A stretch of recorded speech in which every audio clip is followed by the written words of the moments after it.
स्वातंत्र्योत्तर भारताचे पहिले कृषी मंत्री, अमरावतीचे सुपुत्र, शिक्षणप्रेमी आणि समाजसेवक डॉक्टर पंजाबराव देशमुख यांची आज 60वी पुण्यतिथी।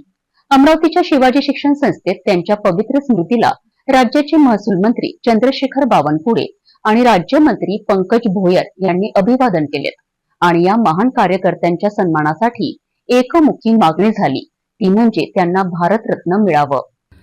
डॉक्टर पंजाबराव देशमुख स्वतंत्र भारताचे पहिले कृषी मंत्री, भारतीय संविधानाचे सदस्य, श्री शिवाजी शिक्षण संस्थेचे संस्थापक, शेतकऱ्यांचे कैवारी, शिक्षणाचा प्रसार करणारे युगपुरुष।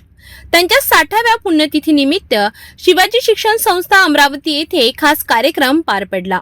राज्याचे महसूल मंत्री चंद्रशेखर बावनकुळे, राज्यमंत्री पंकज भोयर, खासदार बळवंत वानखडे, खासदार अनिल बोंडे आणि इतर मान्यवरांनी डॉक्टर देशमुख यांच्या पुतळ्याला पुष्पांजली अर्पण केली।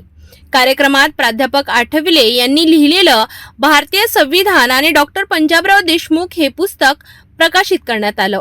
पण या सर्वांपलीकडे या कार्यक्रमातून एकमुखाने मागणी झाली ती डॉक्टर पंजाबराव देशमुख यांना भारतरत्न पुरस्कार देण्यात यावा याची। हा आवाज केवळ त्यांच्या कार्यकर्त्यांचा नाही तर संपूर्ण महाराष्ट्राचा आहे आणि देशाचाही। आम्ही केंद्र सरकारकडे या मागणीचा पाठपुरावा करणार। डॉक्टर पंजाबराव देशमुख यांना भारतरत्न मिळवून देण्यासाठी मी स्वतः प्रयत्नांची पराकाष्ठा करेन, असे आश्वासन महसूल मंत्री व पालकमंत्री चंद्रशेखर बावनकुळे यांनी यावेळी दिले।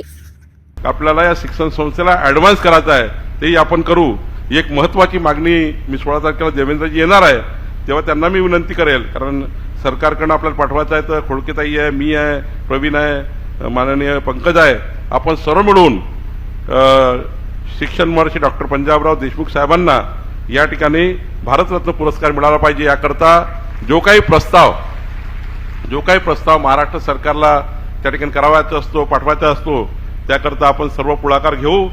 कारण या संस्थेचं कर्ज आपल्यावर आहे आणि हे संस्थेचं कर्ज काही ना काही चुकवलं पाहिजे। ते कर्ज कधीच चुकत नाही, पण काही ना काही चुकवलं गेलं पाहिजे।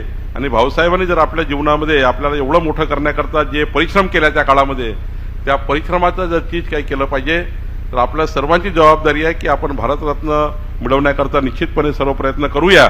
आज त्यांच्या पुण्यतिथी निमित्त डॉक्टर देशमुख यांना फक्त आदरांजलीच नव्हे तर देशाच्या सर्वोच्च नागरी सन्मानाची मागणी झाली आहे। हे केवळ एक सन्मान नाही तर त्यांच्या कार्याला मिळालेलं न्यायाचं प्रतीक ठरेल आहे।